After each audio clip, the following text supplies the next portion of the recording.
ਕੋਈ ਖਾਸ ਡੇਰੇ ਵਾਲੇ ਨੇ ਮੇਰੀ ਉਹਨਾਂ ਨਾਲ ਅਕਸਰ ਹੀ ਬਹਿਸ ਹੁੰਦੀ ਹੈ ਤਾਂ ਉਹਨਾਂ ਨਾਲ ਮੇਰੀ ਕਈ ਵਾਰੀ ਗੱਲ ਹੋਈ। ਉਹਨਾਂ ਨੇ ਮੈਨੂੰ ਕਈ ਵਾਰੀ ਇਹ ਪੁੱਛਿਆ ਕਿ ਕੀਰਤਨ ਦੇ ਵਿੱਚ ਤੁਹਾਡੇ ਜਿਹੜੇ ਸਾਜ਼ ਹੈ, ਹਾਰਮੋਨੀਅਮ, ਇਹ ਉਹ, ਇਹਨਾਂ ਦਾ ਕੀ ਮਤਲਬ, ਇਹਨਾਂ ਦਾ ਕੀ ਫਾਇਦਾ ਹੈ।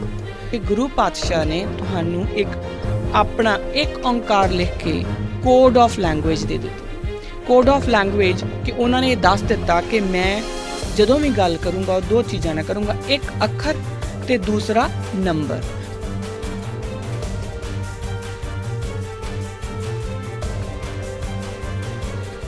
ਇਹ ਗੁੱਜੇ ਰਹੱਸ ਜਿਹੜੇ ਅੱਜ ਸਾਇੰਸ ਨਹੀਂ ਹਜੇ ਖੋਜ ਪਾ ਰਹੀ, ਔਰ ਸਾਇੰਸ ਮੰਨਦੀ ਆ ਕਿ ਨਹੀਂ ਖੋਜ ਪਾ ਰਹੀ, ਉਹ ਗੁਰੂ ਨਾਨਕ ਨੇ ਸਾਨੂੰ ਸਰਲ ਹੀ ਇੰਝ ਹੀ ਦੇ ਦਿੱਤੇ ਕਿ ਆ ਤੁਹਾਡੀ ਥਾਲੀ 'ਚ ਪਏ ਨੇ। 2016 ਦੇ ਵਿੱਚ ਜਿਹੜੀ ਹੁਣ ਰੀਸੈਂਟ ਸਟੱਡੀ ਆ ਉਹ ਕਹਿੰਦੇ ਆ ਕਿ there R at least 2 trillion galaxies.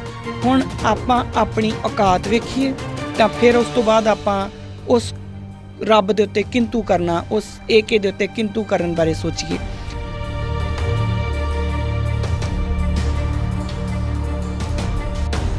ਨਾ ਉਹਦਾ ਕੋਈ ਨਾਮ, ਨਾ ਉਹਦੇ ਬੱਚੇ, ਹੈ ਨਾ ਉਹਦਾ ਰੂਪ, ਨਾ ਰੇਖ, ਨਾ ਰੰਗ, ਕਿਛ ਤ੍ਰੈ ਗੁਣ ਤੇ ਪ੍ਰਪਿਨ। ਹੁਣ ਉਹ ਜਿਹੜਾ ਜਿਹਦਾ ਰੂਪ ਨਹੀਂ, ਰੰਗ ਨਹੀਂ, ਰੇਖ ਨਹੀਂ, ਉਹਨੂੰ ਸਾਇੰਸ ਕਿੱਦਾਂ ਪ੍ਰੂਵ ਕਰੂਗੀ। 200 ਤੋਂ ਉੱਪਰ ਜਿਹੜੇ ਦੇਸ਼ ਨੇ ਉਹਨਾਂ ਵਿੱਚੋਂ ਇੱਕ ਦੇਸ਼ ਹੈ ਤੁਹਾਡਾ, ਔਰ ਇੱਕ ਗਲੀ ਹੈ ਤੁਹਾਡੀ, ਔਰ ਉਸ ਗਲੀ ਦੇ ਵਿੱਚ ਇੱਕ ਘਰ ਹੈ ਤੁਹਾਡਾ, ਔਰ ਉਹਦੇ ਵਿੱਚ ਵੀ 5 ਜੀ ਹੋਣਗੇ, ਵਿੱਚੋਂ ਇੱਕ ਤੁਸੀਂ ਆ। ਔਰ ਉਹ ਉਨੀ ਕੁ ਹੋਂਦ ਲੈ ਕੇ ਅਸੀਂ ਕੁਐਸਚਨ ਕਰਦੇ ਹਾਂ ਕਿ ਕਾਦਰ ਕੋਈ ਹੈ ਜਾਂ ਕਾਦਰ ਕੁਦਰਤੀ ਹੈ। ਅਸੀਂ ਇਹੋ ਜਿਹੇ ਸਵਾਲ ਕਰਦੇ ਹਾਂ।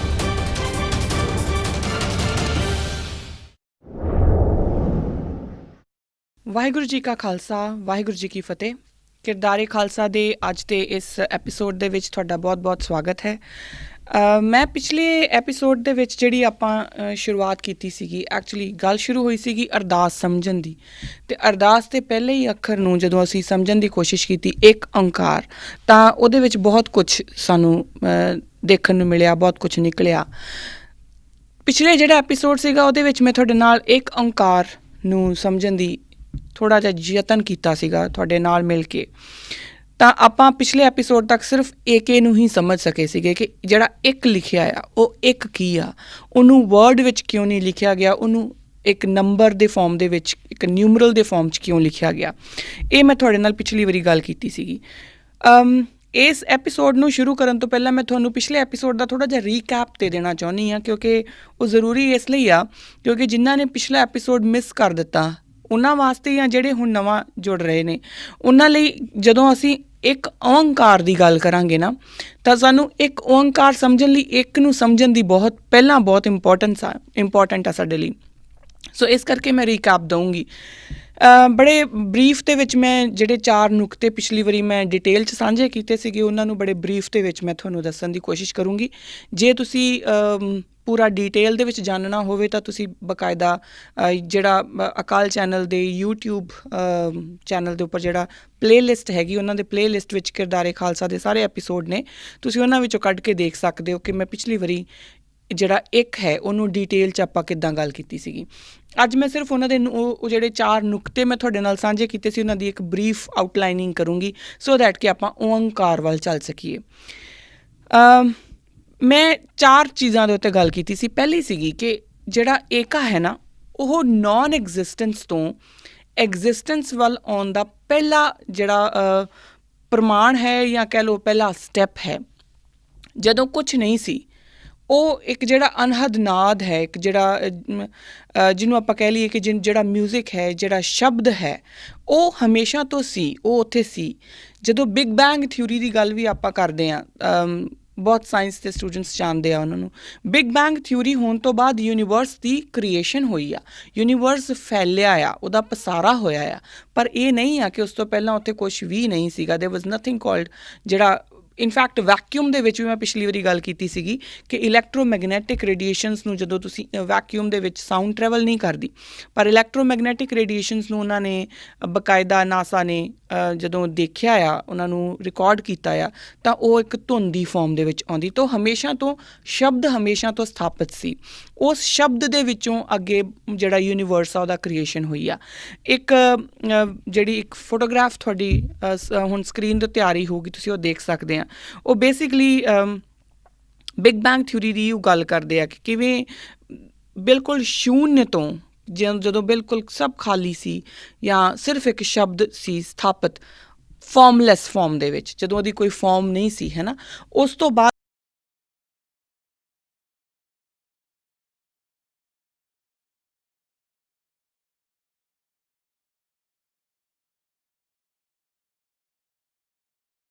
ਵਾਰੀ ਤੁਹਾਡੇ ਨਾਲ ਗੱਲ ਕੀਤੀ ਸੀ। ਇੱਕ ਤਾਂ ਏਕੇ ਦਾ ਮਹੱਤਵ ਇਹ ਹੈ ਕਿ ਐਗਜ਼ਿਸਟੈਂਸ ਵੱਲ ਆਉਣ ਦਾ, ਨੋਨ ਐਗਜ਼ਿਸਟੈਂਸ ਤੋਂ ਐਗਜ਼ਿਸਟੈਂਸ ਵੱਲ ਆਉਣ ਦਾ ਪਹਿਲਾ ਕਦਮ ਔਰ ਸ਼ਾਇਦ ਆਖਰੀ ਕਦਮ ਇਹੀ ਹੈ। ਆਖਰੀ ਕਿੱਦਾਂ ਉਹ ਆਪਾਂ ਡਿਸਕਸ ਕਰਾਂਗੇ। ਦੂਸਰੀ ਜਿਹੜੀ ਇੰਪੋਰਟੈਂਟ ਗੱਲ ਸੀਗੀ ਉਹ ਸੀਗੀ ਪਾਇਥਾਗੋਰੀਅਨ ਦੇ ਤਰੀਕੇ ਦੇ ਨਾਲ ਸਮਝਣਾ। ਮੈਂ ਇਹ ਡਿਸਕਸ ਕੀਤਾ ਸੀਗਾ ਕਿ ਪਾਇਥਾਗੋਰਸ ਨੇ ਨੰਬਰ ਸਿਸਟਮਸ ਨੂੰ ਇਸਤੇਮਾਲ ਕਰਕੇ ਬਕਾਇਦਾ ਇਹ ਪ੍ਰੂਵ ਕਰ ਦਿੱਤਾ ਸਾਨੂੰ ਕਿ ਜਿਹੜੀ ਇੱਕ ਸਟਰਿੰਗ ਉਸਨੇ ਇੱਕ ਸਟਰਿੰਗ ਲਈ ਔਰ ਉਸਨੇ ਇਹ ਰੇਸ਼ੀਓਜ਼ ਬਣਾਈਆਂ ਕਿ ਉਸ ਇੱਕ ਸਟਰਿੰਗ, ਇੱਕ ਇਜ਼ ਵੈਰੀ ਇੰਪੋਰਟੈਂਟ, ਉਸ ਇੱਕ ਸਟਰਿੰਗ ਦੀਆਂ ਕੁਛ ਰੇਸ਼ੀਓਜ਼, ਹੁਣ ਰੇਸ਼ੀਓਜ਼ ਕਿਹੜੀਆਂ ਆ ਹੋਲ ਨੰਬਰਸ ਦੇ ਵਿੱਚ, ਜਿਹੜੀਆਂ 0 to 1 ਦੇ ਵਿੱਚ, ਕਿਉਂਕਿ ਜਿੰਨੇ ਵੀ ਆਪਣੇ ਕੋਲ ਰੇਸ਼ੀਓਜ਼ ਆਉਂਦੀਆਂ 0 to 1 ਦੇ ਵਿੱਚ ਫਿਗਰ ਕੀਤੀਆਂ ਜਾਂਦੀਆਂ। 0 to 1 ਦੇ ਵਿੱਚ ਜਿੰਨੀਆਂ ਵੀ ਰੇਸ਼ੀਓਜ਼ ਨੇ, ਜਿਹੜੀਆਂ ਰੇਸ਼ੀਓਜ਼ ਉੱਥੇ ਆਉਂਦੀਆਂ ਉਹ ਧੁਨੀਆਂ ਜਿਹੜੀਆਂ ਕੰਨਾਂ ਨੂੰ ਪਲੈਜ਼ੈਂਟ ਹੁੰਦੀਆਂ ਆ, ਬਾਕੀ ਜਿਹੜੀਆਂ ਉਸ ਤੋਂ ਬਾਹਰ ਨਿਕਲ ਜਾਂਦੀਆਂ ਉਹ ਅਨਪਲੈਜ਼ੈਂਟ ਹੁੰਦੀਆਂ ਆ। ਸੋ ਉਸਨੇ ਇਹ ਕਿਹਾ ਕਿ ਜਿਹੜੀਆਂ 0 to 1 ਦੀ ਰੇਸ਼ੀਓ ਦੇ ਵਿੱਚ ਜਿਹੜੀਆਂ 0 ਤੋਂ ਲੈ ਕੇ 1 ਤੱਕ ਜਿਹੜੀਆਂ ਹੋਲ ਨੰਬਰ ਰੇਸ਼ੀਓਜ਼ ਦੇ ਵਿੱਚ ਆਉਂਦੀਆਂ ਧੁਨੀਆਂ ਆ, ਇੱਕ ਸਟਰਿੰਗ ਦੇ ਵਿੱਚ ਉਹਨੇ ਕੱਢੀਆਂ ਸਾਰੀਆਂ। ਉਹ ਉਸਨੇ ਮਿਊਜ਼ਿਕ ਆਫ ਸਫੀਅਰ ਦੀ ਗੱਲ ਕੀਤੀ, ਉਹਦੇ ਵਿੱਚ ਉਹਨੇ ਧੁਨਾਂ ਦੀ ਗੱਲ ਕੀਤੀ, ਪਾਇਥਾਗੋਰਸ ਨੇ।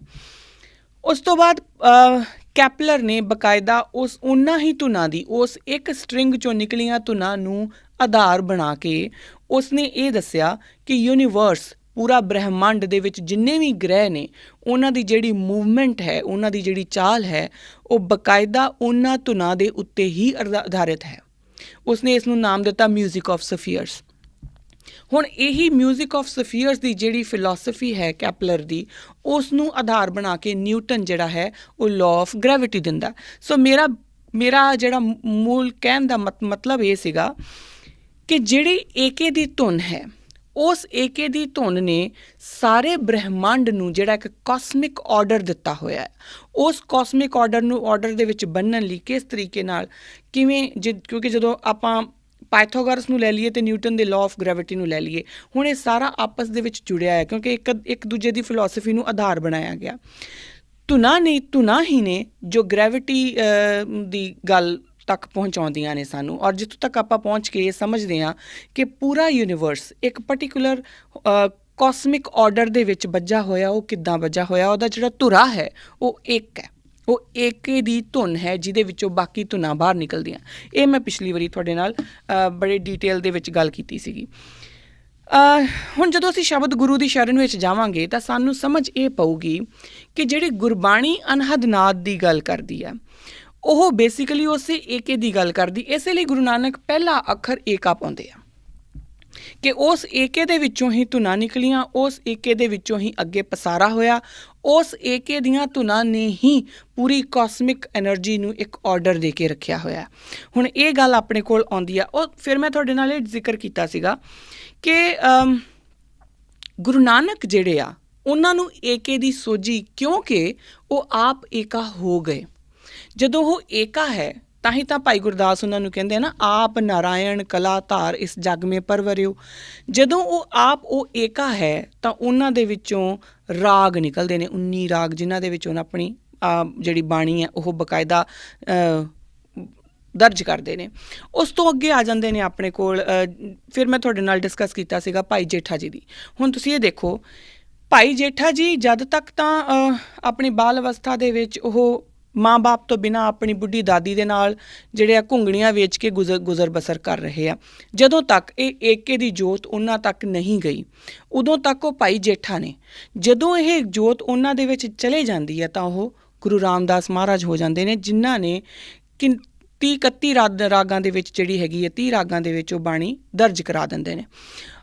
30 ਰਾਗਾਂ ਦੇ ਵਿੱਚੋਂ ਬਾਣੀ ਜਿਹੜੇ 5 ਰਾਗ ਨੇ ਉਹ ਸਪੈਸੀਫਿਕਲੀ ਗੁਰੂ ਰਾਮਦਾਸ ਪਾਤਸ਼ਾਹ ਦੇ ਹਿੱਸੇ ਆਏ, ਉਹ ਹੋਰ ਕਿਸੇ ਨੇ ਨਹੀਂ ਲਿਖੇ। ਹੁਣ ਇਹ ਇੱਕ ਤੁਸੀਂ ਇਸ ਚੀਜ਼ ਦੀ ਕਰਾਮਾਤ ਨੂੰ, ਇਹਨੂੰ ਸਮਝੋ, ਇਸ ਚੀਜ਼ ਨੂੰ ਤੁਸੀਂ ਕਾਸਮਿਕ ਆਰਡਰ ਦੇ ਨਾਲ ਸਮਝਣ ਦੀ ਕੋਸ਼ਿਸ਼ ਕਰੋ ਕਿ ਜਦੋਂ ਤੱਕ ਉਹ ਏਕੇ ਦੀ ਜੋਤ ਉਹਨਾਂ ਵਿੱਚ ਨਹੀਂ ਪ੍ਰਵੇਸ਼ ਕਰਦੀ, ਉਹ ਇੱਕ ਉਹ ਕੁਛ ਵੀ ਉਹ ਕੋਈ ਵੀ ਹੋ ਸਕਦਾ ਹੈ ਨਾ। ਉਹ ਭਾਈ ਜੇਠਾ ਜੀ ਨੇ, ਉਹ ਘੁੰਗਣੀਆਂ ਵੇਚ ਰਹੇ ਨੇ, ਪਰ ਜਦੋਂ ਉਹ ਏਕੇ ਦੀ ਜੋਤ, ਜੋ ਗੁਰੂ ਨਾਨਕ ਦੀ ਜੋਤ ਹੈ, ਜਦੋਂ ਉਹਨਾਂ ਦੇ ਵਿੱਚ ਉਹ ਨਿਵਾਸ ਕਰ ਜਾਂਦੀ ਹੈ, ਜਦੋਂ ਉਹਨਾਂ ਦੇ ਵਿੱਚ ਪ੍ਰਵੇਸ਼ ਕਰ ਜਾਂਦੀ ਹੈ, ਤਾਂ ਫਿਰ ਉਹਨਾਂ ਦੇ ਉਸ ਏਕੇ ਦੇ ਵਿੱਚੋਂ ਰਾਗ ਨਿਕਲਣੇ ਸ਼ੁਰੂ ਹੋ ਜਾਂਦੇ ਨੇ, ਧੁਨਾਂ, ਕਿਉਂਕਿ ਉੱਥੋਂ ਹੀ ਤਾਂ ਧੁਨਾਂ ਨਿਕਲੀਆਂ ਨਾ, ਧੁਨਾਂ ਤੋਂ ਹੀ ਅੱਗੇ ਰਾਗ ਬਣੇ, ਤਾਂ ਉਹਨਾਂ ਵਿੱਚੋਂ ਰਾਗ ਨਿਕਲਦੇ ਨੇ। ਇਸੇ ਹੀ ਸਿਲਸਿਲੇ ਦੇ ਵਿੱਚ ਆਪਾਂ ਚੱਲਦੇ ਜਾਈਏ ਤਾਂ ਸਾਡੇ ਗੁਰੂ ਪਾਤਸ਼ਾਹ ਤਕਰੀਬਨ ਆਪਾਂ ਬਹੁਤ ਸਾਰੀਆਂ ਸਾਡੇ ਕੋਲ ਐਗਜ਼ਾਮਪਲ ਨੇ। ਤਾਊਸ ਬਣਦਾ ਆ, ਹੈ ਨਾ, ਸਰੰਦਾ ਬਣਦਾ ਆ, ਉਹ ਬਕਾਇਦਾ ਜਿਹੜੇ ਸਾਡੇ ਮਿਊਜ਼ੀਕਲ ਇੰਸਟਰੂਮੈਂਟਸ ਨੇ ਸਾਡੇ ਗੁਰੂ ਪਾਤਸ਼ਾਹ ਜਿਹੜੇ ਨੇ ਉਹ ਡਿਜ਼ਾਈਨ ਕਰਦੇ ਆ। ਜਦੋਂ ਤੁਸੀਂ ਏਕੇ ਦੀ ਗੱਲ ਨੂੰ ਸਮਝ ਜਾਓਗੇ ਅਤੇ ਏਕੇ ਦੇ ਵਿੱਚੋਂ ਨਿਕਲਦੀਆਂ ਧੁਨਾਂ ਨੂੰ ਸਮਝ ਜਾਓਗੇ, ਤੁਹਾਨੂੰ ਇਹ ਸਮਝ ਲੱਗ ਜਾਊਗੀ ਕਿ ਗੁਰਬਾਣੀ ਦੇ ਕੀਰਤਨ ਦੇ ਵਾਸਤੇ ਤੰਤੀ ਸਾਜ਼ਾਂ ਦਾ ਮਹੱਤਵ ਕੀ ਹੈ। ਪਿਛਲੇ ਐਪੀਸੋਡ ਦੇ ਵਿੱਚ ਮੈਂ ਕੁਛ ਤੁਕਾਂ ਬੋਲ ਕੇ ਵੀ ਤੁਹਾਨੂੰ ਦੱਸੀਆਂ ਸੀਗੀਆਂ, ਜਿਨ੍ਹਾਂ ਵਿੱਚ ਗੁਰਬਾਣੀ ਦੇ ਵਿੱਚ ਬਕਾਇਦਾ ਤੰਤੀ ਜਿਹੜੇ ਹੈ, ਜਿਹੜਾ ਇੱਕ ਸਟਰਿੰਗ ਹੁੰਦੀ ਹੈ ਤੰਤੀ, ਹੈ ਨਾ, ਉਹ ਸਟਰਿੰਗ ਦੀ ਮਹੱਤਵ ਕੀ ਦੱਸੀ ਗਈ ਆ, ਉਹ ਤੰਤੀ ਸਾਜ਼ਾਂ ਦੀ ਮਹੱਤਵ ਕੀ ਦੱਸਿਆ ਗਿਆ। ਮੈਂ ਕਿਸੇ ਦਾ ਨਾਮ ਨਹੀਂ ਲੈਣਾ ਚਾਹੂੰਗੀ, ਪਰ ਇੱਕ ਗੱਲ ਮੈਂ ਦੱਸਣਾ ਚਾਹੂੰਗੀ ਇੱਥੇ ਕਿ ਬਹੁਤ ਵਾਰੀ ਇੱਕ ਕੋਈ ਖਾਸ ਡੇਰੇ ਵਾਲੇ ਨੇ, ਮੇਰੀ ਉਹਨਾਂ ਨਾਲ ਅਕਸਰ ਹੀ ਬਹਿਸ ਹੁੰਦੀ ਹੈ, ਤਾਂ ਉਹਨਾਂ ਨੇ ਮੈਨੂੰ ਬਹਿਸ ਹੀ ਕਹਿ ਸਕਦੇ ਹਾਂ, ਕਿਉਂਕਿ ਜਦੋਂ ਕਿਸੇ ਦਾ ਕੋਈ ਅੱਗੇ ਐਂਡ ਪੁਆਇੰਟ ਨਹੀਂ ਨਿਕਲਣਾ ਤਾਂ ਫਿਰ ਉਹ ਬਹਿਸ ਹੁੰਦੀ ਆ। ਉਹਨਾਂ ਨਾਲ ਮੇਰੀ ਕਈ ਵਾਰੀ ਗੱਲ ਹੋਈ, ਉਹਨਾਂ ਨੇ ਮੈਨੂੰ ਕਈ ਵਾਰੀ ਇਹ ਪੁੱਛਿਆ ਕਿ ਕੀਰਤਨ ਦੇ ਵਿੱਚ ਤੁਹਾਡੇ ਜਿਹੜੇ ਸਾਜ਼ ਹੈ, ਹਾਰਮੋਨੀਅਮ, ਇਹਨਾਂ ਦਾ ਕੀ ਮਤਲਬ, ਇਹਨਾਂ ਦਾ ਕੀ ਫਾਇਦਾ। ਤਾਂ ਹਾਰਮੋਨੀਅਮ ਤਾਂ ਨਹੀਂ, ਕਿਉਂਕਿ ਹਾਰਮੋਨੀਅਮ ਤੰਤੀ ਸਾਜ਼ ਨਹੀਂ ਆਉਂਦਾ, ਉਹ ਤਾਂ ਅੱਜ ਕੱਲ੍ਹ ਆਪਾਂ ਹੁਣ ਬਣਾ ਲਿਆ ਨਾ। ਅਤੇ ਜੋ ਤੰਤੀ ਸਾਜ਼ਾਂ ਦੀ ਗੱਲ ਆ, ਉਹ ਹਮੇਸ਼ਾ ਕਹਿੰਦੇ ਹੁੰਦੇ ਸੀਗੇ ਕਿ ਹਮੇਸ਼ਾ ਮੈਨੂੰ ਇਹ ਗੱਲ ਮੇਰੇ ਨਾਲ ਹੁੰਦੀ ਆ। ਤਾਂ ਇਸ ਗੱਲ ਦਾ ਜਿਹੜਾ ਆਨਸਰ ਹੈ ਉਹ ਇਹ ਆ ਕਿ ਬੇਸਿਕਲੀ ਸਾਰੀਆਂ ਜਿਹੜੀ ਜਦੋਂ ਪੂਰਾ ਬ੍ਰਹਿਮੰਡ ਇੱਕ ਸਾਜ਼ ਦੇ ਉੱਪਰ ਨੱਚ ਰਿਹਾ ਹੈ, ਜਦੋਂ ਪੂਰੇ ਬ੍ਰਹਿਮੰਡ ਦੇ ਵਿੱਚ ਇੱਕੋ ਹੀ ਸਾਜ਼ ਗੂੰਜ ਰਿਹਾ ਔਰ ਉਸ ਸਾਜ਼ ਦੇ ਵਿੱਚੋਂ ਅੱਗੇ ਕ੍ਰੀਏਸ਼ਨਸ ਹੋ ਰਹੀਆਂ, ਤਾਂ ਜਦੋਂ ਤੁਸੀਂ ਤੰਤੀ ਸਾਜ਼ ਜਿਹੜੇ ਨੇ ਉਹਨਾਂ ਦੇ ਨਾਲ ਜਿਹੜਾ ਕਥਾ ਕੀਰਤਨ, ਕਿਉਂਕਿ ਗੁਰਬਾਣੀ ਜਿਹੜੀ ਉਹ ਨਿਰਧਾਰਿਤ ਰਾਗਾਂ ਦੇ ਵਿੱਚ ਦਰਜ ਹੈ, ਤੁਸੀਂ ਉਹਨਾਂ ਦੇ ਨਾਲ ਕਰੋਗੇ, ਤੁਹਾਡੀ ਆਤਮਾ ਦਾ ਜੋੜ ਕਰਾਉਂਦਾ ਹੈ ਨਾ। ਅਤੇ ਇਸ ਕਰਕੇ ਕਿਉਂਕਿ ਸਾਡੇ ਗੁਰੂਆਂ ਨੇ ਉਹ ਏਕੇ ਦੀ ਹੋਂਦ ਨੂੰ ਪਹਿਚਾਣਿਆ, ਉਸ ਏਕੇ ਦੇ ਵਿੱਚੋਂ ਹੀ ਉਹ ਆਪ ਏਕਾ ਹੋ ਗਏ ਔਰ ਉਹਨਾਂ ਵਿੱਚੋਂ ਰਾਗ ਨਿਕਲੇ। ਇਸ ਕਰਕੇ ਸਾਨੂੰ ਜਿਹੜਾ ਉਹ ਤੰਤੀ ਸਾਜ਼ ਜਿਹੜੇ ਨੇ ਉਹ ਸਾਡੇ ਕੀਰਤਨ ਦੇ ਵਿੱਚ ਇੰਪੋਰਟੈਂਸ ਰੱਖਦੇ ਨੇ। ਤੀਸਰੀ ਗੱਲ ਜਿਹੜੀ ਮੈਂ ਕੀਤੀ ਸੀਗੀ ਉਹ ਇਹ ਸੀਗੀ ਕਿ ਏਕੇ ਤੋਂ ਅੱਗੇ ਬਹੁਤ ਕੁਛ ਬਣ ਸਕਦਾ। ਉਹ ਇਹ ਹੈ ਕਿ ਜਿਵੇਂ ਆਪਾਂ ਪਾਇਥਾਗੋਰਸ ਦੀ ਮੈਂ ਦੁਬਾਰਾ ਗੱਲ ਕੀਤੀ ਸੀਗੀ ਕਿ ਪਾਇਥਾਗੋਰੀਅਨ ਲੋਕ ਜਿਹੜੇ ਨੇ ਬਕਾਇਦਾ ਉਹ ਏਕੇ ਨੂੰ ਨੰਬਰ ਮੰਨਦੇ ਹੀ ਨਹੀਂ। ਉਹ ਕਹਿੰਦੇ ਨੇ ਵੀ ਨੰਬਰ ਜਿਹੜੇ ਹੁੰਦੇ ਆ ਉਹ ਜ਼ਿਆਦਾ ਹੁੰਦੇ ਆ, ਪਲੂਰਲ ਹੁੰਦੇ ਆ, ਏਕਾ ਸਿੰਗੂਲਰ ਹੈ। ਏਕੇ ਦੇ ਵਿੱਚੋਂ ਤਾਂ ਪਲੂਰਲ ਬਣਦੇ ਆ, ਪਰ ਏਕਾ ਕਿਸੇ ਵਿੱਚੋਂ ਨਹੀਂ ਬਣਦਾ, ਉਹ ਇਹ ਮੰਨਦੇ ਨੇ। ਔਰ ਇਹ ਗੱਲ ਸੱਚ ਵੀ ਆ। ਤੁਸੀਂ ਏਕੇ ਦੇ ਵਿੱਚੋਂ 3 ਤਾਂ ਕੱਢ ਸਕਦੇ ਹੋ, 1 + 1 + 1 = 3, ਪਰ ਜੇ ਤੁਸੀਂ ਇਹ ਕਹੋ ਕਿ ਹੁਣ ਆਪਾਂ 3 ਦੇ ਵਿੱਚੋਂ 1 ਕੱਢਣਾ ਆ ਤਾਂ ਉਹ ਫਿਰ ਮਾਈਨਸ ਕਰਨਾ ਪਊ, ਘਟਾਉਣਾ ਪਊ, ਹੈ ਨਾ। ਲੇਕਿਨ ਉਹਦੇ ਵਿੱਚੋਂ ਨਹੀਂ ਨਿਕਲੂਗਾ, ਫਿਰ ਉਹ ਤਿੰਨ ਨੂੰ ਹੀ ਅਸਲ 'ਚ ਮਾਈਨਸ ਕਰਦੇ, ਤੁਸੀਂ 3 ਨੂੰ ਹੀ ਤੋੜਦੇ ਆ ਅਤੇ ਫਿਰ ਇੱਕ ਹੁੰਦਾ ਹੈ, 3 ਨੂੰ ਹੀ ਤੋੜਦੇ ਆ, 3 ਨੂੰ ਮਾਰਦੇ ਆ ਬੇਸਿਕਲੀ, ਹੈ ਨਾ। ਤੋ ਏਕੇ ਤੋਂ ਅੱਗੇ ਪਸਾਰਾ ਹੁੰਦਾ ਆ, ਸਗਲ ਜਗਤ ਜਿਹੜਾ ਉਹਦਾ ਪਸਾਰਾ ਹੁੰਦਾ ਇਸ ਤੋਂ ਬਾਅਦ। ਸੋ ਇਸੇ ਲਈ ਜਿਹੜਾ 1 ਨੰਬਰ ਹੈ ਉਹ ਨਾ ਤਾਂ ਪ੍ਰਾਈਮ ਹੈ ਨਾ ਕੰਪੋਜ਼ਿਟ ਹੈ। ਇਹ ਗੱਲ ਮੈਂ ਤੁਹਾਡੇ ਨਾਲ ਸਾਂਝੀ ਕੀਤੀ ਸੀ। ਜਿਹੜਾ ਚੌਥਾ ਨੁਕਤਾ ਆ ਉਹ ਇਹ ਆ ਕਿ ਗੁਰੂ ਪਾਤਸ਼ਾਹ ਨੇ ਤੁਹਾਨੂੰ ਆਪਣਾ ਇੱਕ ਓਂਕਾਰ ਲਿਖ ਕੇ ਕੋਡ ਆਫ ਲੈਂਗੁਏਜ ਦੇ ਦਿੱਤੀ। ਕੋਡ ਆਫ ਲੈਂਗੁਏਜ ਕਿ ਉਹਨਾਂ ਨੇ ਦੱਸ ਦਿੱਤਾ ਕਿ ਮੈਂ ਜਦੋਂ ਵੀ ਗੱਲ ਕਰੂੰਗਾ ਉਹ 2 ਚੀਜ਼ਾਂ ਨਾਲ ਕਰੂੰਗਾ, ਇੱਕ ਅੱਖਰ ਅਤੇ ਦੂਸਰਾ ਨੰਬਰ। ਹੁਣ ਉਹ ਨੰਬਰ ਇਕੱਲਾ ਨੰਬਰ ਨਹੀਂ ਹੈ, ਉਹ ਕਾਊਂਟਿੰਗ ਵਾਲਾ ਨੰਬਰ ਨਹੀਂ ਰਹਿ ਜਾਂਦਾ, ਉਹਦਾ ਮਤਲਬ ਹੈ ਪੂਰੇ ਸਾਜ਼ਾਂ ਦੀ ਗੱਲ, ਹੈ ਨਾ। ਅਤੇ ਸਾਜ਼ ਇੱਕ ਦੇ ਵਿੱਚ ਸਾਜ਼, ਹੁਣ ਪੂਰੇ ਗੁਰੂ ਗ੍ਰੰਥ ਸਾਹਿਬ ਮਹਾਰਾਜ ਦੇ ਵਿੱਚ ਅੱਖਰ ਨੇ ਅਤੇ ਨਿਰਧਾਰਿਤ ਰਾਗ ਨੇ, ਹੈ ਨਾ, ਮਿਊਜ਼ਿਕ ਦੀ ਗੱਲ ਆ। ਤਾਂ ਇਹ ਉਹਨਾਂ ਦੀ ਕੋਡ ਆਫ ਲੈਂਗੁਏਜ ਵੀ ਹੈਗਾ ਕਿ ਉਹ ਇਸ ਤਰੀਕੇ ਨਾਲ ਗੱਲ ਕਰਨਗੇ। ਹੁਣ ਜਦੋਂ ਆਪਾਂ ਸ਼ਬਦ ਗੁਰੂ ਨੂੰ ਸਮਝਣਾ ਹੈ ਨਾ, ਤਾਂ ਪਹਿਲਾਂ ਇਹ ਏਕੇ ਨੂੰ ਸਮਝਿਆ ਜਾਣਾ ਬਹੁਤ ਜ਼ਰੂਰੀ ਸੀ। ਇਸ ਕਰਕੇ ਮੈਂ ਏਕੇ ਦੇ ਉੱਤੇ ਇੰਨਾ ਸਟਰੈਸ ਦਿੱਤਾ ਆ। ਹੁਣ ਅਗਲੀ ਗੱਲ ਆਉਂਦੀ ਆ, ਜਿਵੇਂ ਮੈਂ ਪਿਛਲੀ ਵਾਰੀ ਕਿਹਾ ਸੀ ਕਿ ਅੱਖਰ ਅਤੇ ਨੰਬਰ ਨੂੰ ਮਿਲਾ ਕੇ ਇੱਕ ਡਾਇਲੋਗ ਬਣਿਆ, ਇਤਿਹਾਸ ਦੇ ਵਿੱਚ ਪਹਿਲੀ ਵਾਰੀ ਹੋਇਆ। ਕਦੀ ਵੀ ਇਸ ਤਰ੍ਹਾਂ ਨਹੀਂ ਹੁੰਦਾ। ਤੁਸੀਂ ਜਦੋਂ ਮੈਂ ਹੁਣ ਤੁਹਾਡੇ ਨਾਲ ਗੱਲ ਕਰ ਰਹੀ ਹਾਂ ਅਤੇ ਜੇ ਮੈਂ ਸਿਰਫ ਨੰਬਰ ਬੋਲੀ ਜਾਵਾਂ, ਤੁਹਾਨੂੰ ਮੇਰੀ ਗੱਲ ਸਮਝ ਨਹੀਂ ਆਉਣੀ। ਮੈਂ ਅੱਖਰ ਬੋਲ ਰਹੀ ਹਾਂ ਤੁਹਾਨੂੰ, ਕਿਉਂਕਿ ਉਹ ਸਾਡੀ ਭਾਸ਼ਾ ਹੈ। ਗੁਰੂ ਨਾਨਕ ਪਾਤਸ਼ਾਹ ਨੇ ਇੱਕ ਅੱਖਰ ਲਿਆ ਅਤੇ ਇੱਕ ਨਿਊਮਰਲ ਲਿਆ, ਇੱਕ ਐਲਫਾਬੈਟ ਔਰ ਇੱਕ ਨਿਊਮਰਲ, ਉਹਨਾਂ ਦੋਨਾਂ ਨੂੰ ਮਿਲਾ ਕੇ ਇੱਕ ਐਡਾ ਵੱਡਾ ਫਲਸਫਾ ਡਾਇਲੋਗ ਫੋਰਮ ਦੇ ਵਿੱਚ ਤੁਹਾਨੂੰ ਦੇ ਦਿੱਤਾ ਕਿ ਉਹਨੂੰ ਸਮਝਣ ਲਈ ਸਾਨੂੰ ਪਤਾ ਨਹੀਂ ਕਿੰਨੇ ਸਮੇਂ ਹੋਰ ਲੱਗ ਜਾਣਗੇ। ਯਕੀਨ ਮੰਨਿਆ ਜੇ ਜਿੰਨਾ ਮੈਂ ਇਹਦੇ ਵਿੱਚ ਅੱਗੇ ਇਨ ਡੈਪਥ ਦੇਖ ਰਹੀ ਹਾਂ ਨਾ, ਮੈਂ ਨਾਸਾ ਦੀ ਬਕਾਇਦਾ ਜਿਹੜੀ ਵੈਬਸਾਈਟ ਆ ਉਹਦੇ ਅੱਜ ਕੱਲ੍ਹ ਮੇਰਾ ਬਹੁਤਾ ਟਾਈਮ ਉੱਧਰ ਜਾ ਰਿਹਾ, ਉਹਦੇ 'ਤੇ ਜੋ ਵੀ ਉਹਨਾਂ ਦੇ ਡਾਕੂਮੈਂਟਸ ਆ ਮੈਂ ਉਹ ਜਦੋਂ ਸਟੱਡੀ ਕਰ ਰਹੀ ਹਾਂ ਤਾਂ ਮੈਨੂੰ ਇਹ ਸਮਝ ਨਹੀਂ ਲੱਗਦੀ ਕਿ ਮੈਂ ਕਿਹੜੇ ਅੱਖਰ, ਉਹ ਮੇਰੇ ਅੱਖਰ ਮੁੱਕ ਜਾਂਦੇ ਆ ਜਿਨ੍ਹਾਂ ਵਿੱਚ ਮੈਂ ਗੁਰੂ ਨਾਨਕ ਪਾਤਸ਼ਾਹ ਦੀ ਤਾਰੀਫ ਕਰ ਸਕਾਂ ਕਿ ਉਹ ਵਾਕਈ ਹੀ ਨਾਰਾਇਣ ਕਲਾਧਾਰ ਆਏ ਹੋਣਗੇ। ਕਿਉਂਕਿ ਇਹ ਗੁੱਜੇ ਰਹੱਸ ਜਿਹੜੇ ਅੱਜ ਸਾਇੰਸ ਨਹੀਂ ਹਜੇ ਖੋਜ ਪਾ ਰਹੀ, ਔਰ ਸਾਇੰਸ ਮੰਨਦੀ ਆ ਕਿ ਨਹੀਂ ਖੋਜ ਪਾ ਰਹੀ, ਉਹ ਗੁਰੂ ਨਾਨਕ ਨੇ ਸਾਨੂੰ ਸਰਲ ਹੀ ਇੰਝ ਹੀ ਦੇ ਦਿੱਤੇ ਕਿ ਆ ਤੁਹਾਡੀ ਥਾਲੀ 'ਚ ਪਏ ਨੇ। ਜਦੋਂ ਹੁਣ ਪਰ ਗੁਰੂ ਨਾਨਕ ਪਾਤਸ਼ਾਹ ਦੀ ਗੱਲ ਨੂੰ ਸਮਝਣ ਲਈ ਬੇਸ਼ੱਕ ਏਕੇ ਨੂੰ ਸਮਝਣਾ ਅਤੇ ਓਂਕਾਰ ਨੂੰ ਸਮਝਣਾ ਜ਼ਰੂਰੀ ਆ, ਪਰ ਜਦੋਂ ਇਹਨਾਂ ਦੀ ਗੁਰੂ ਨਾਨਕ ਦੀ ਗੱਲ ਸਮਝਣੀ ਹੋਊਗੀ ਨਾ ਤਾਂ ਤੁਹਾਨੂੰ ਇੱਕ ਓਂਕਾਰ ਇਕੱਠਾ ਕਰਕੇ ਸਮਝਣਾ ਪਊਗਾ, ਡਾਇਲੋਗ ਫਾਰਮ 'ਚ ਸਮਝਣਾ ਪਊਗਾ। ਗੁਰੂ ਅਰਜਨ ਦੇਵ, ਆਪਾਂ ਹੁਣ ਇਹਦੇ ਅੱਗੇ ਚੱਲਦੇ ਹਾਂ ਅਤੇ ਦੇਖਦੇ ਹਾਂ ਕਿ ਓਂਕਾਰ ਨੂੰ ਆਪਾਂ ਕਿੱਦਾਂ ਸਮਝੀਏ। ਅਤੇ ਮੇਰੇ ਕੋਲ ਆਉਂਦੇ ਨੇ ਗੁਰੂ ਅਰਜਨ ਦੇਵ ਪਾਤਸ਼ਾਹ ਦੀ ਮੈਂ ਚਰਨਾਂ ਵਿੱਚ ਜਾਂਦੀ ਹਾਂ ਕਿ ਮਹਾਰਾਜ ਦੱਸਣ ਸਾਨੂੰ ਕਿ ਕੀ ਹੈ ਓਂਗ। ਗੁਰੂ ਅਰਜਨ ਦੇਵ ਪਾਤਸ਼ਾਹ ਗੁਰੂ ਗ੍ਰੰਥ ਸਾਹਿਬ ਮਹਾਰਾਜ ਦੇ ਵਿੱਚ ਬਿਰਾਜਮਾਨ ਹੋ ਕੇ ਸਾਨੂੰ ਸਮਝਾਉਂਦੇ ਨੇ, ਓਂਗ ਗੁਰਮੁਖ ਕੀਓ ਅਕਾਰਾ। ਓਂਗ, ਉਹ ਓਂਕਾਰ ਦੀ ਹਜੇ ਗੱਲ ਨਹੀਂ ਕਰ ਰਹੇ, ਸਿਰਫ ਓਂਗ ਦੀ ਗੱਲ ਕਰ ਰਹੇ। ਓਂਗ ਗੁਰਮੁਖ ਕੀਓ Accra, ਓਂਗ the one universal creator created the creation through the word of ਪ੍ਰਿਮਲ ਗੁਰੂ। ਹੁਣ ਓਂਗ ਨੇ ਉਸ ਗੁਰੂ, ਹੁਣ ਇੱਥੇ ਸ਼ਬਦ ਗੁਰੂ ਸਮਝਣ ਦੇ ਵਿੱਚ ਤੁਹਾਨੂੰ ਆਸਾਨੀ ਹੋਊਗੀ। ਓਂਗ ਨੇ ਇਹ ਉਸ ਗੁਰੂ ਦੀ ਇਜਾਜ਼ਤ ਨਾਲ ਉਹਦੇ ਵਰਡ ਨੂੰ ਲੈ ਕੇ ਇਸ ਪੂਰਾ ਆਕਾਰ ਕੀਤਾ, ਓਂਕਾਰ ਹੋਇਆ। ਹੁਣ ਉਹ ਜਿਹੜਾ ਪ੍ਰਿਮਲ ਗੁਰੂ, ਉਹ ਇੱਕ ਯਾਨੀ ਕਿ ਜਿਹੜਾ ਪਹਿਲਾਂ ਏਕਾ ਸੀ, ਉਹਦੀ ਇਜਾਜ਼ਤ ਲੈ ਕੇ ਉਹਦੇ ਵਰਡ, ਹੁਣ ਉਹਦਾ ਵਰਡ ਕੀ ਆ? ਉਹਦਾ ਵਰਡ ਧੁਨ ਹੈ, ਉਹਦਾ ਵਰਡ ਸ਼ਬਦ ਹੈ, ਨਾਦ ਹੈ। ਜਿਹੜਾ ਅਨਹਦ ਨਾਦ ਦੀ ਗੱਲ ਆਪਾਂ ਕਰਦੇ ਹਾਂ ਉਹ ਹੈ। ਉਹਦੇ ਵਿੱਚੋਂ ਉਸ ਓਂਗ ਨੇ ਉਸ ਏਕੇ ਤੋਂ ਅੱਗੇ ਪੂਰਾ ਜਿਹੜਾ ਆਕਾਰ ਲਿਆ। ਅੱਗੇ ਉਹ ਕਹਿੰਦੇ ਨੇ ਏਕੇ ਸੂਤ ਪਰੋਵਣ ਹਾਰਾ। ਹੁਣ ਏਕੇ ਸੂਤ ਕੀ ਆ? ਪੂਰੀ ਯੂਨੀਵਰਸ, ਮੈਂ ਤੁਹਾਡੇ ਨਾਲ ਪਿਛਲੀ ਵਾਰੀ ਵੀ ਗੱਲ ਕੀਤੀ ਬੜੇ ਡੀਟੇਲ ਦੇ ਵਿੱਚ, ਇਸ ਵਾਰੀ ਮੈਂ ਸ਼ੁਰੂ ਦੇ ਵਿੱਚ ਕਿਹਾ ਕਿ ਪੂਰਾ ਯੂਨੀਵਰਸ, ਪੂਰਾ ਕਾਸਮਿਕ ਆਰਡਰ ਸਿਰਫ ਇੱਕ ਧੁਨ ਦੇ ਉੱਪਰ ਚੱਲ ਰਿਹਾ, ਏਕ ਸੂਤ ਪਰੋਵਣ ਹਾਰਾ। ਉਹ ਸੂਤ ਜਿਹੜਾ ਹੈ ਉਹ ਸਭ ਨੂੰ, ਉਹ ਇੱਕੋ ਹੀ ਸੂਤੇ ਦੇ ਵਿੱਚ ਜਿਹੜਾ ਪਰੋਂਦਾ ਆ, ਉਹ ਓਂਗ ਨੇ ਉਸ ਏਕੇ ਦੀ ਮਦਦ ਦੇ ਨਾਲ ਉਹਦੇ ਵਰਡ ਨੂੰ ਲੈ ਕੇ ਪੂਰੀ ਦੁਨੀਆ ਦਾ ਪਸਾਰਾ ਕਰ ਦਿੱਤਾ। ਪਰ ਇਸ ਪੂਰੀ ਦੁਨੀਆ ਦਾ ਜਿਹੜਾ ਪਸਾਰਾ ਹੈ ਉਹਨੂੰ ਬੰਨਿਆ ਕਾਹਦੇ ਨਾਲ? ਉਸ ਇੱਕ ਧੁਨ ਦੇ ਨਾਲ। ਭਿੰਨ ਭਿੰਨ ਤ੍ਰੈ ਗੁਣ ਵਿਸਥਾਰੰ, ਨਿਰਗੁਣ ਤੇ ਸਰਗੁਣ ਦ੍ਰਿਸ਼ਟਾਰੰ। ਜਿਹੜੀ ਪਹਿਲੀ ਫੋਟੋ ਤੁਸੀਂ ਦੇਖੀ ਆ ਉਹਦੇ ਵਿੱਚ ਵੀ ਇੰਝ ਹੀ ਹੈ ਨਾ ਕਿ ਫਾਰਮਲੈਸ ਤੋਂ ਫਾਰਮ ਵੱਲ ਆਇਆ ਹੈ ਨਾ। ਜਦੋਂ ਫਾਰਮਲੈਸ ਤੋਂ ਫਾਰਮ ਹੋਇਆ ਯਾਨੀ ਕਿ ਉਹ ਪਸਾਰਾ ਹੋਇਆ, ਉਹ ਪੂਰਾ ਦਾ ਪੂਰਾ ਜਿਹੜਾ ਹੈ ਉਹ ਉਸ ਏਕੇ ਦੀ ਧੁਨ ਦੇ ਵਿੱਚੋਂ ਹੀ ਪਸਾਰਾ ਹੋਇਆ। ਇੱਕ ਧੁਨ ਦੇ ਵਿੱਚੋਂ ਸਾਰਾ ਕੁਝ ਪਸਰਿਆ ਔਰ ਉਹ ਸਾਰਾ ਕੁਝ ਜੁੜਿਆ ਵੀ ਉਸੇ ਇੱਕ ਧੁਨ ਦੇ ਨਾਲ ਹੀ ਰਿਹਾ। ਸਗਲ ਪਾਤ ਕਰੇ ਉਪਾਇਓ। ਖੈਰ, ਇਸ ਤੋਂ ਬਾਅਦ ਆਪਣੇ ਕੋਲ ਥੋੜ੍ਹਾ ਜਿਹਾ ਹੋਰ ਜਦੋਂ ਮੈਂ ਇਹਨੂੰ ਅੱਗੇ ਵਿਸਥਾਰ 'ਚ ਸਮਝਣ ਦੀ ਕੋਸ਼ਿਸ਼ ਕਰਦੀ, ਇਹ ਤਾਂ ਗੱਲ ਹੋ ਗਈ ਓਂਗ ਦੀ।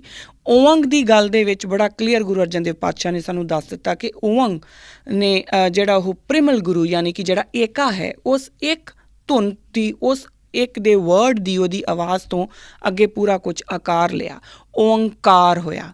ਅੱਗੇ ਆਪਾਂ ਦੇਖੀਏ ਕਿ ਭਾਈ ਗੁਰਦਾਸ ਕੀ ਕਹਿੰਦੇ ਨੇ। ਉਹ ਕਹਿੰਦੇ ਨੇ ਓਂਕਾਰ ਆਕਾਰ ਕਰ ਏਕ ਕਵਾਓ ਪਸਾਓ ਪਸਾਰਾ। ਜੋ ਏਕ ਸੀ, ਜੋ ਇੱਕ ਕਵਾਉਂਦਾ ਸੀ, ਉਸ ਨੇ ਓਂਕਾਰ ਦੇ ਰੂਪ ਦੇ ਵਿੱਚ ਆਕਾਰ ਕਰਕੇ ਸਾਰਾ ਕੁਝ, ਔਰ ਉਹਨੇ ਪਸਾਰਿਆ। ਉਹਨੇ ਆਪਣੇ ਆਪ ਨੂੰ ਐਕਸਟੈਂਡ ਕੀਤਾ, ਐਕਸਪੈਂਸ਼ਨ ਆਫ ਯੂਨੀਵਰਸ, ਜਿਹਨੂੰ ਸਾਇੰਸ ਇਹ ਵਰਡ ਯੂਜ਼ ਕਰਦੀ ਆ।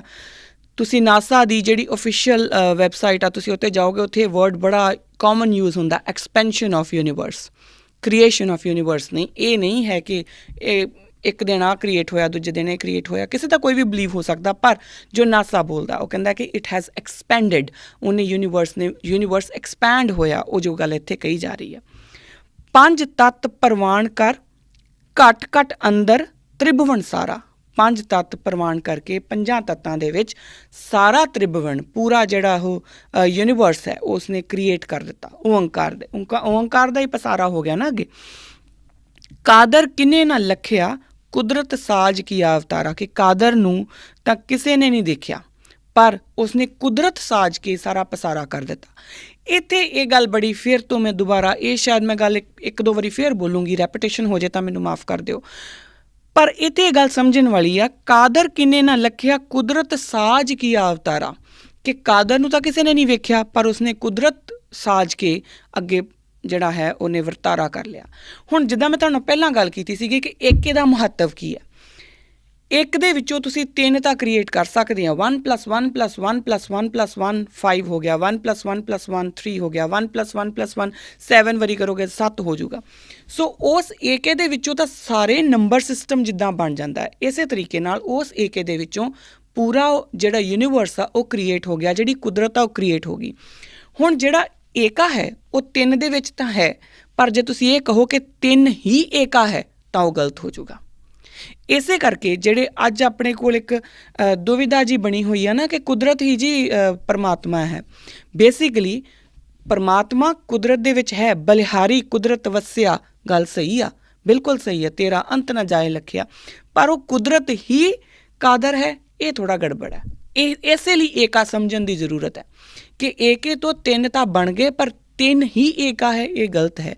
ਕਾਦਰ ਨੇ ਕੁਦਰਤ ਨੂੰ ਬਣਾਇਆ, ਬਿਲਕੁਲ ਠੀਕ, ਕੁਦਰਤ ਜਿਹੜੀ ਹੈਗੀ ਉਹਦੇ ਵਿੱਚ ਕਾਦਰ ਵਸਿਆ ਹੋਇਆ, ਬਿਲਕੁਲ ਸੱਚ, ਏਕਾ 3 ਦੇ ਵਿੱਚ ਵਸਿਆ ਹੋਇਆ ਨਾ, ਪਰ ਕੁਦਰਤ ਹੀ ਕਾਦਰ ਹੈ, ਇੱਥੇ ਆਪਾਂ ਮਾਰ ਖਾ ਜਾਂਦੇ ਹਾਂ। ਅੱਗੇ ਚੱਲੀਏ ਤਾਂ ਭਾਈ ਗੁਰਦਾਸ ਕਹਿੰਦੇ ਨੇ, ਇੱਕ ਦੋ ਕੁਦਰਤ ਲੱਖ ਕਰ, ਲੱਖ ਬੇਅੰਤ ਅਸੰਖ ਅਪਾਰਾ।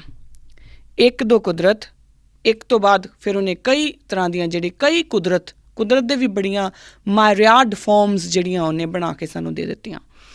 ਰੋਮ ਰੋਮ ਵਿੱਚ, ਇਹ ਲਾਈਨ ਬੜੀ ਇੰਪੋਰਟੈਂਟ ਔਰ ਸਮਝਣ ਵਾਲੀ ਹੈ, ਰੋਮ ਰੋਮ ਵਿੱਚ ਰੱਖੀਅਨ ਕਰ ਬ੍ਰਹਿਮੰਡ ਕਰੋੜ ਸੁਮਾਰਾ।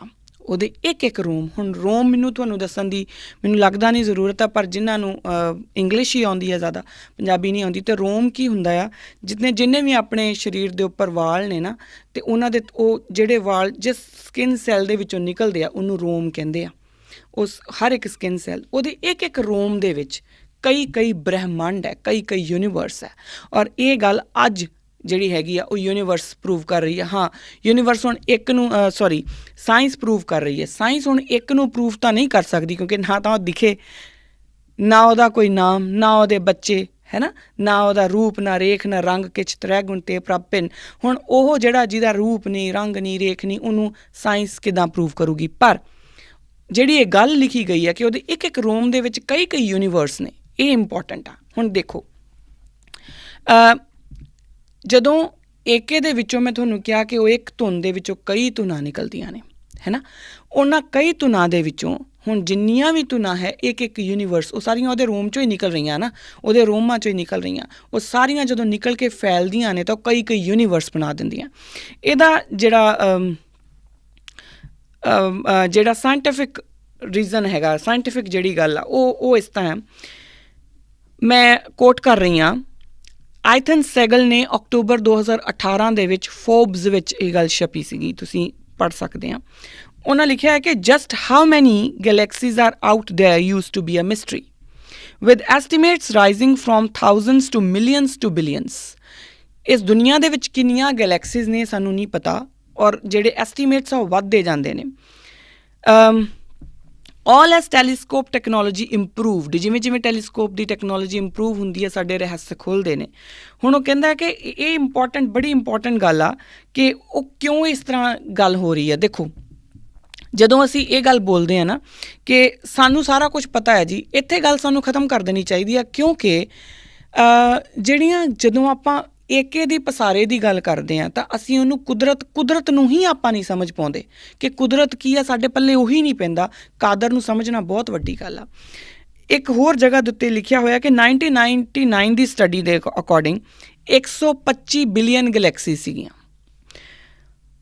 ਜੇ ਤੁਹਾਨੂੰ ਕਿਸੇ ਨੂੰ ਗਲੈਕਸੀ ਦਾ, ਵੈਸੇ ਮੈਂ ਯਕੀਨ ਮੰਨਦੀ ਹਾਂ ਕਿ ਤੁਹਾਨੂੰ ਪਤਾ ਹੋਊਗਾ, ਪਰ ਅਗਰ ਮੈਂ ਤੁਹਾਨੂੰ ਦੱਸਣਾ ਹੋਵੇ ਤਾਂ ਆਪਣਾ ਜਿਹੜਾ ਜਿੱਥੇ ਆਪਾਂ ਪਲੈਨਟ 9 ਪਲੈਨਟਸ ਬੈਠੇ ਹੋਏ ਆ ਨਾ, ਜਿਹਦੇ ਵਿੱਚੋਂ ਇੱਕ ਅਰਥ ਇੱਕ ਪਲੈਨਟ ਹੈ ਨਾ, ਉਹਨਾਂ ਦੇ ਵਿੱਚੋਂ ਉਹ ਸਾਰੇ ਮਿਲਕੀ ਵੇ ਗਲੈਕਸੀ ਦੇ ਵਿੱਚ, ਉਹਦਾ ਨਾਮ ਮਿਲਕੀ ਵੇ ਗਲੈਕਸੀ ਹੈ, ਇੱਕ ਗਲੈਕਸੀ ਦੇ ਵਿੱਚ ਆਪਾਂ ਬੈਠੇ ਹੋਏ ਹਾਂ। ਤਾਂ ਉਹ ਕਹਿ ਰਹੇ ਆ ਕਿ 1999 ਦੀ ਸਟੱਡੀ ਦੇ ਅਕੋਰਡਿੰਗ 125 ਬਿਲੀਅਨ ਗਲੈਕਸੀਜ਼ ਗਿਣੀਆਂ ਗਈਆਂ ਸੀ।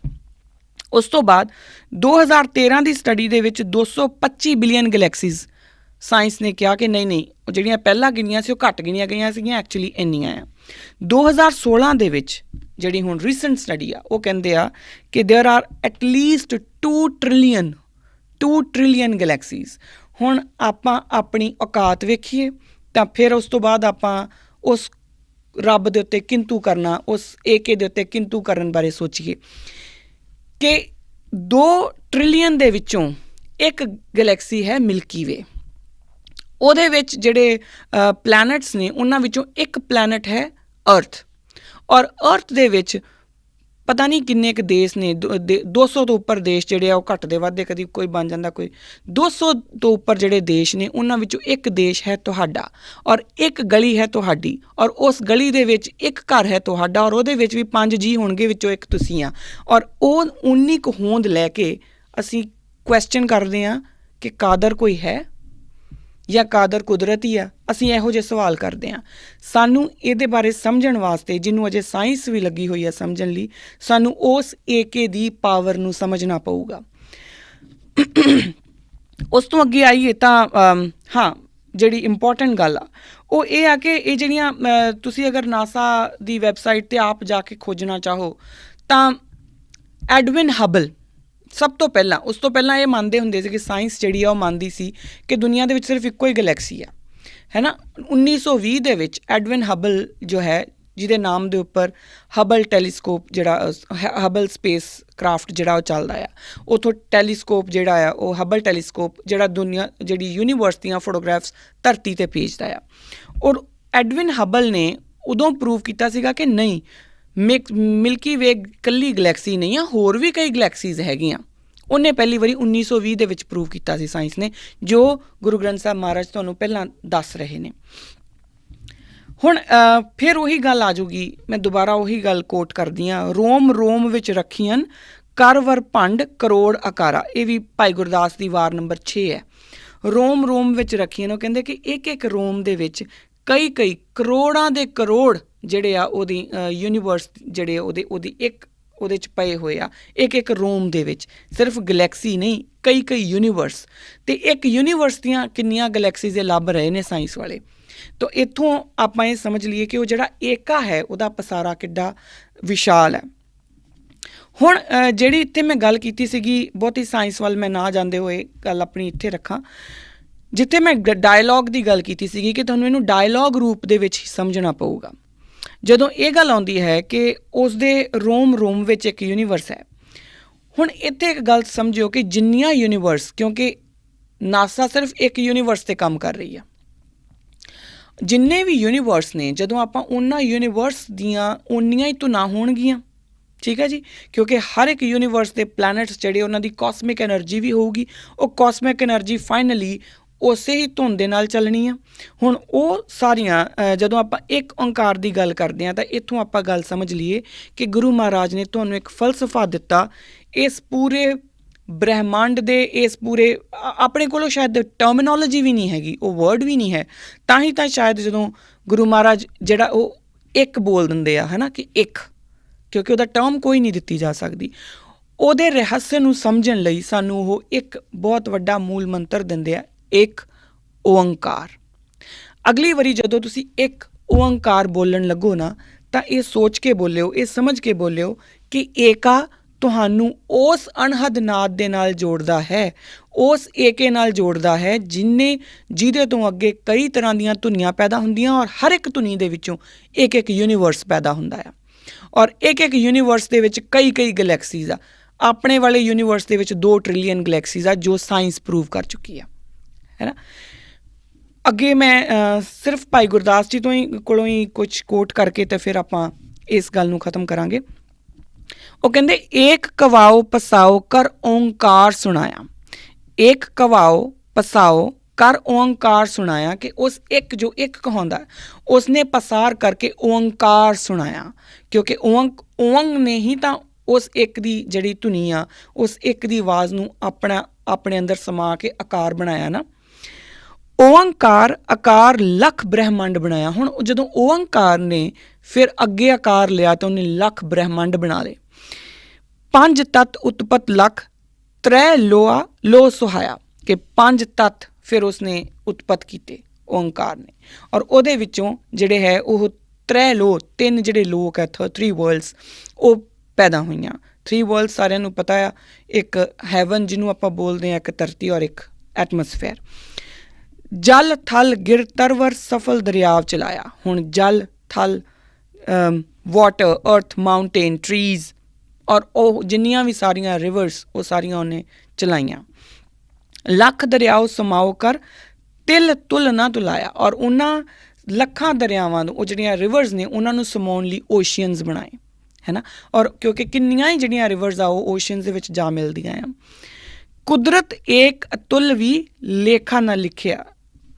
ਕੁਦਰਤ ਏਕ ਅਤੁਲ ਵੀ, ਉਸ ਜਿਹੜੀ ਕੁਦਰਤ ਦਾ ਜੋ ਕਿ ਇਨਫਿਨਾਈਟ ਆ, ਕੁਦਰਤ ਆਪਣੇ ਆਪ ਵਿੱਚ ਹੀ ਇਨਫਿਨਾਈਟ ਆ, ਉਹਦਾ ਲੇਖਾ ਨਹੀਂ ਲਿਖਿਆ ਜਾ ਸਕਦਾ। ਕੁਦਰਤ ਕੀਮ ਨਾ ਜਾਣੀਏ ਕਾਦਰ ਕਿਨ ਪਾਇਆ। ਹੁਣ ਇਸ ਗੱਲ ਦੇ ਨਾਲ ਮੈਂ ਸਮਾਪਤੀ ਕਰੂੰਗੀ ਕਿ ਕੁਦਰਤ ਕੀਮ ਨਾ ਜਾਣੀਏ, ਕੁਦਰਤ ਦੀ ਹੀ ਜਿਹੜੀ ਹੋਂਦ ਹੈ, ਜੋ ਹਸਤੀ ਹੈ, ਉਹੀ ਨਹੀਂ ਆਪਾਂ ਸਮਝ ਪਾਉਂਦੇ। ਕਿਉਂਕਿ ਧਰਤੀ ਦੇ ਉੱਤੇ ਹੀ ਕਈ ਐਸੇ ਜੀਵ ਆ ਜੋ ਹਰ ਸਾਲ ਸਾਇੰਸ ਕਹਿੰਦੀ ਆ ਕਿ ਆਹ ਜੀਵ ਪਹਿਲੀ ਵਾਰੀ ਦੇਖਣ ਨੂੰ ਮਿਲਿਆ। ਕੁਦਰਤ ਦਾ ਅੰਤ ਹੀ ਬੰਦਾ ਨਹੀਂ ਪਾ ਸਕਦਾ, ਅਤੇ ਉਸ ਕਾਦਰ ਦਾ ਅੰਤ ਪਾਉਣ ਦੀ ਆਪਾਂ ਭੁਲੇਖਾ ਵੀ ਕਿੱਦਾਂ ਪਾ ਸਕਦੇ ਹਾਂ। ਸਾਨੂੰ ਇਹ ਲੱਗ ਵੀ ਕਿਵੇਂ ਸਕਦਾ ਕਿ ਉਸ ਕਾਦਰ ਦਾ ਵੀ ਕੋਈ ਅੰਤ ਹੈ ਔਰ ਅਸੀਂ ਉਹ ਅੰਤ ਪਾਲਾਂਗੇ। ਹੁਣ ਬਹੁਤੇ ਲੋਕ ਜਿਹੜੇ ਆ ਉਹ ਜਿਹੜੇ ਰੱਬ 'ਤੇ ਵਿਸ਼ਵਾਸ ਕਰਦੇ ਨਾ, ਰੱਬ ਇਜ਼ ਬੇਸਿਕਲੀ ਉਹ ਏਕਾ ਜਿਹਦੀ ਐਨਰਜੀ ਹੈ ਨਾ, ਜਿਹਦੀ ਐਨਰਜੀ ਤੋਂ ਹੀ ਇਹ ਸਾਰਾ ਜਿਹੜਾ ਪਸਾਰਾ ਪਸਰਿਆ ਹੋਇਆ। ਤੁਸੀਂ ਮੈਂ ਆਪਾਂ ਸਾਰੇ ਇੱਕ ਕੋਸਮਿਕ ਐਨਰਜੀ ਦੇ ਨਾਲ ਇੱਕ ਦੂਜੇ ਨਾਲ ਜੁੜੇ ਹੋਏ ਹਾਂ। ਜੋ ਮੈਨੂੰ ਸੁਣ ਰਹੇ ਆ ਜਾਂ ਕਿਸੇ ਤਰੀਕੇ ਨਾਲ ਇਹ ਤੁਹਾਨੂੰ ਜਾਂ ਮੈਨੂੰ ਲੱਗਦਾ ਹੋ ਸਕਦਾ ਹੈ ਪਹਿਲੀ ਵਾਰੀ ਦੇਖੀ ਆ ਆਪਾਂ ਐਨਰਜੀਜ਼ ਹਾਂ। ਔਰ ਇਹ ਸਾਇੰਸ ਦਾ ਹੀ ਇੱਕ ਰੂਲ ਆ, energy can neither be created nor destroyed, it can only be transformed from one form to another। तो मैं और ਤੁਸੀਂ ਹਮੇਸ਼ਾ ਤੋਂ ਹੀ ਇੱਥੇ ਸੀਗੇ ਕਿਸੇ ਨਾ ਕਿਸੇ ਐਨਰਜੀ ਦੀ ਫਾਰਮ ਦੇ ਵਿੱਚ, ਹੈ ਨਾ। ਆਪਾਂ ਇੱਕ ਦੂਸਰੇ ਦੀ ਸਿਰਫ ਇੰਨੀ ਕੁ ਗੱਲ ਸਮਝ ਲਈਏ ਕਿ ਜਦੋਂ ਕੋਈ ਕੁਝ ਵੀ ਬੋਲਦਾ ਹੈ, ਚਾਹੇ ਉਹ ਸਾਨੂੰ ਠੀਕ ਲੱਗੇ ਚਾਹੇ ਨਹੀਂ, ਆਪਾਂ ਸਹੀ ਔਰ ਗਲਤ ਦੋਵਾਂ ਦੀ ਰਿਸਪੈਕਟ ਕਰਨਾ ਸਿੱਖ ਲਈਏ, ਫਿਰ ਸਾਡੇ ਰਸਤੇ ਖੁੱਲ੍ਹਣਗੇ। ਸਿਰਫ ਇਹ ਸੋਚ ਲੈਣਾ ਕਿ ਨਹੀਂ ਜੋ ਇਹ ਬੋਲਿਆ ਤਾਂ ਗਲਤ ਆ, ਦੈਟ ਮੀਨਸ ਕਿ ਅਸੀਂ ਆਪਣੇ ਦਰਵਾਜ਼ੇ ਬੰਦ ਕੀਤੇ ਹੋਏ ਆ, ਅਸੀਂ ਸੁਣਨਾ ਹੀ ਨਹੀਂ ਚਾਹੁੰਦੇ। ਆਪਣੇ ਦੁਸ਼ਮਣ ਦੀ ਵੀ ਗੱਲ ਸੁਣੋ ਔਰ ਰਿਸਪੈਕਟਫੁਲੀ ਸੁਣੋ, ਫਿਰ ਉਸ ਇੱਕ ਓਂਕਾਰ ਤੱਕ ਜਿਹੜਾ ਹੈ ਆਪਾਂ ਪਹੁੰਚ ਸਕਦੇ ਹਾਂ, ਜਾਂ ਕਹਿ ਲਈਏ ਕਿ ਉਹਦਾ ਕੁਝ ਇੱਕ ਛਿਣ ਮਾਤਰ ਆਪਾਂ ਸਮਝ ਸਕਦੇ ਹਾਂ। ਇੱਕ ਓਂਕਾਰ, ਮੈਂ ਇਸ ਗੱਲ ਨਾਲ ਗੱਲ ਖਤਮ ਕਰੂੰਗੀ। ਜਦੋਂ ਅਗਲੀ ਵਾਰੀ ਤੁਸੀਂ ਹੁਣ ਇੱਕ ਓਂਕਾਰ ਆਪਣੇ ਅੱਖਾਂ ਬੰਦ ਕਰਕੇ ਦੇਖੋ ਜਾਂ ਬੋਲੋ ਤਾਂ ਇਹ ਸੋਚਿਓ ਕਿ ਉਸ ਇੱਕ ਧੁਨ ਨੇ ਅੱਗੇ ਪਸਾਰਾ ਪਸਾਰਿਆ, ਉਸ ਪਸਾਰੇ ਤੋਂ ਕਈ ਯੂਨੀਵਰਸ ਬਣੇ ਔਰ ਕਈ ਯੂਨੀਵਰਸਾਂ ਤੋਂ ਫਿਰ ਅੱਗੇ ਇੱਕ ਯੂਨੀਵਰਸ ਤੁਹਾਡਾ ਆ, ਔਰ ਉਹਦੇ ਵਿੱਚ ਵੀ ਅੱਗੇ ਕਈ ਤਰ੍ਹਾਂ ਦੀ ਕੁਦਰਤ ਜਿਹੜੀ ਆ ਉਸ ਏਕੇ ਨੇ ਬਣਾ ਕੇ ਤੁਹਾਨੂੰ ਦਿੱਤੀ ਆ ਮਾਨਣ ਲਈ। ਸੋ ਇੰਨੀ ਗੱਲ ਕਹਿੰਦੇ ਹੋਏ ਮੈਂ ਆਪਣੀ ਬਾਣੀ ਨੂੰ ਵਿਸ਼ਰਾਮ ਦਿੰਦੀ ਹਾਂ। ਅਗਲੀ ਵਾਰੀ ਅਰਦਾਸ ਦੀ ਹੀ ਉਸੇ ਲਾਈਨ ਇੱਕ ਓਂਕਾਰ ਵਾਹਿਗੁਰੂ ਜੀ ਕੀ ਫਤਿਹ ਆਪਾਂ ਅੱਗੇ ਗੱਲ ਕਰਾਂਗੇ। ਮੈਂ ਪਿਛਲੀ ਵਾਰੀ ਵੀ ਜਿਹੜਾ ਐਪੀਸੋਡ ਕੀਤਾ ਥੋੜ੍ਹਾ ਟੈਕਨੀਕਲ ਸੀਗਾ, ਇਹ ਵਾਲਾ ਵੀ ਐਪੀਸੋਡ ਸ਼ਾਇਦ ਥੋੜ੍ਹਾ ਟੈਕਨੀਕਲ ਆ। ਜੇ ਤੁਹਾਨੂੰ ਕਿਸੇ ਨੂੰ ਵੀ ਇਹ ਲੱਗੇ ਕਿ ਸਾਨੂੰ ਥੋੜ੍ਹਾ ਹੋਰ ਇਹਦੇ ਉੱਤੇ ਐਕਸਪਲੇਨੇਸ਼ਨ ਚਾਹੀਦੀ ਆ ਜਾਂ ਕੁਛ ਗੱਲਾਂ ਕਲੀਅਰ ਨਹੀਂ ਹੋਈਆਂ ਸੀ ਪਿਛਲੇ ਐਪੀਸੋਡ ਜਾਂ ਇਸ ਐਪੀਸੋਡ ਦੀਆਂ, ਤਾਂ ਮੈਂ ਤੁਹਾਨੂੰ ਹੱਥ ਬੰਨ੍ਹ ਕੇ ਬੇਨਤੀ ਕਰਦੀ ਹਾਂ ਕਿ ਸਾਨੂੰ ਲਿਖ ਕੇ ਜ਼ਰੂਰ ਭੇਜੋ। ਗੱਲ ਅਧੂਰੀ ਨਹੀਂ ਰਹਿਣੀ ਚਾਹੀਦੀ, ਗੱਲ ਕਿਤੇ ਨਾ ਕਿਤੇ ਕਿਸੇ ਨਾ ਕਿਸੇ ਸਿਰੇ ਲੱਗਣੀ ਚਾਹੀਦੀ ਆ। ਇੰਨੀ ਗੱਲ ਕਹਿੰਦੇ ਹੋਏ ਆਪ ਸਭ ਤੋਂ ਖਿਮਾ ਦੀ ਯਾਚਨਾ ਕਰਦੀ ਹਾਂ ਜੀ। ਵਾਹਿਗੁਰੂ ਜੀ ਕਾ ਖਾਲਸਾ, ਵਾਹਿਗੁਰੂ ਜੀ ਕੀ ਫਤਿਹ।